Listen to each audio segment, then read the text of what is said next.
présente, Andrea Mbulul.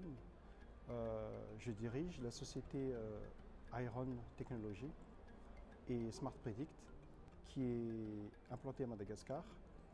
Aujourd'hui, la société compte à peu près 60 personnes, dont l'entièreté se trouve à Antananarivo. Manawan Daol, c'est Elsa.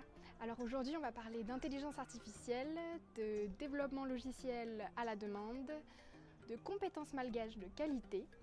Pour vous donner quelques chiffres, l'intelligence artificielle s'est estimée à plus de 36 milliards de dollars de chiffre d'affaires pour 2025. C'est plus d'1 millier de startups dans le monde.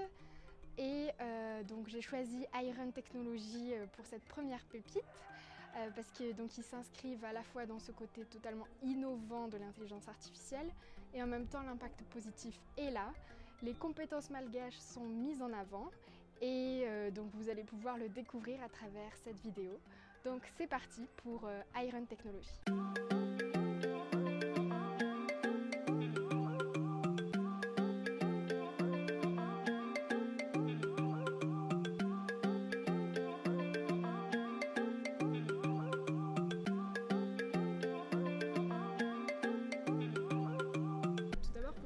Est-ce que tu peux nous expliquer ce que c'est en fait l'intelligence artificielle? L'intelligence artificielle, pour faire court, ce sont des programmes informatiques qui se substituent à l'être humain pour prendre des décisions.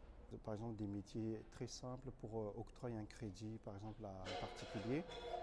Au lieu que ce soit le banquier qui analyse les documents, on peut créer une intelligence artificielle qui analyse les documents bancaires du particulier et qui prend la décision d'octroi de crédit. Ça, c'est de l'intelligence artificielle. Ça peut être aussi la reconnaissance d'images. Par exemple, dans les voitures Tesla, ces voitures-là sont équipées d'une caméra qui permet de détecter les passants. Ça, c'est de l'intelligence artificielle. C'est un programme informatique qui lit la vidéo et qui se substitue à l'être humain. Smart Predict fait quoi avec l'intelligence artificielle? Alors, Smart Predict, c'est une plateforme que nous avons conçue à Madagascar, mais qui est commercialisée en Europe exclusivement. C'est une plateforme qui contient des outils qui permettent de créer de l'intelligence artificielle assez facilement, sans des chercheurs qui ont fait Bac+12 en informatique, sans l'obligation pour l'entreprise qui l'utilise, qui veut faire cette initiative de mettre en place de l'intelligence artificielle, de dépenser des milliers, des millions d'euros. On fait ça dans Smart Predict avec du copier-coller, du copier-déplacer de modules, d'outils qu'on trouve un peu dans le milieu de la data science et dans le milieu de l'IA. Plus généralement, en dehors de Smart Predict, Iron, du coup, c'est quoi son cœur d'activité? Qu'est-ce que vous faites? Iron et Smart Predict font partie du même groupe. Alors la spécialité d'Iron, c'est du développement logiciel à la demande pour des clients français, européens, qui veulent lancer par exemple des sociétés comme Blablacar, comme Uber, comme Dropbox. Nous, on a une force de développement assez intéressante parce que c'est des personnes à Madagascar qui parlent français, qui sont diplômés et compétents, qu'on forme, qui sont capables de créer des MVP sur ces types d'applications. Votre marché, il est plutôt en Europe? Tous nos marchés sont en Europe. Pour le moment, 95% de notre chiffre d'affaires est réalisé en Europe. À qui on peut te comparer sur le marché? Alors, sur le marché malgache, il y a quelques acteurs de l'externalisation, mais la différence clé par rapport à nous, c'est qu'eux, ils utilisent des technos classiques. Ils font surtout des sites web assez simples. Ils utilisent des langages de programmation, par exemple comme PHP, comme Java. Nous, on est vraiment sur des langages très récents, des langages qui sont utilisés par Deezer, par Backmarket, par beaucoup de startups américaines. Okay. Voilà. Ce sont les technos qui nous différencient. Donc c'est high level. High level. Tes objectifs dans le futur avec Iron, c'est quoi? Alors Iron aujourd'hui arrive à générer un matelas financier qui nous permette d'être rentable sur l'ensemble du groupe. L'objectif avec Iron, c'est grossir et atteindre une taille critique de maximum 100 personnes, 150 personnes.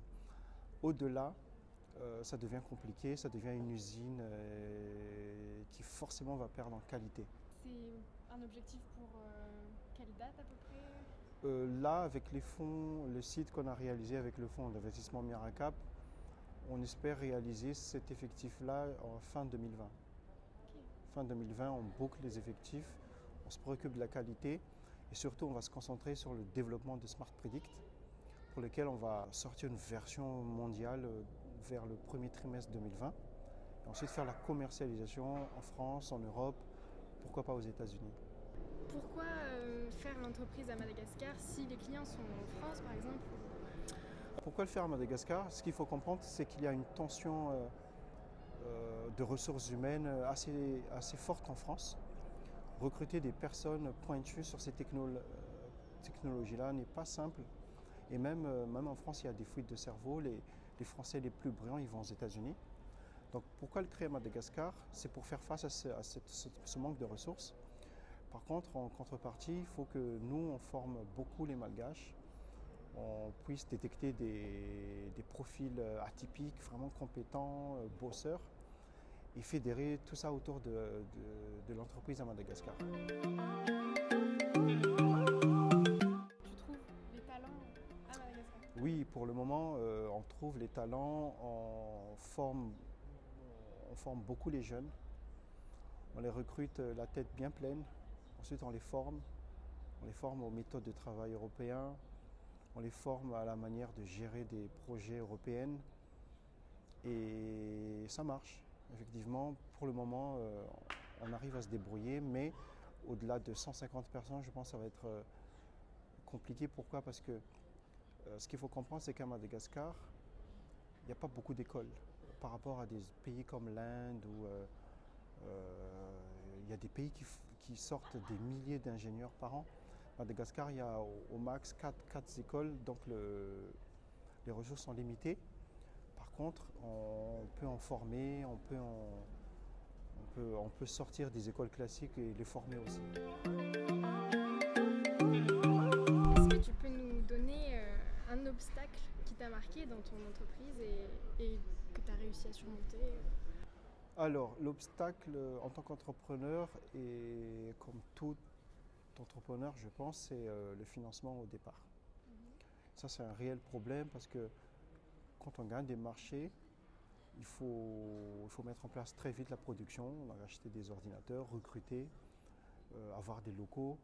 Et même si Madagascar, les coûts sont plus ou moins acceptables, ça reste quand même de l'investissement conséquent.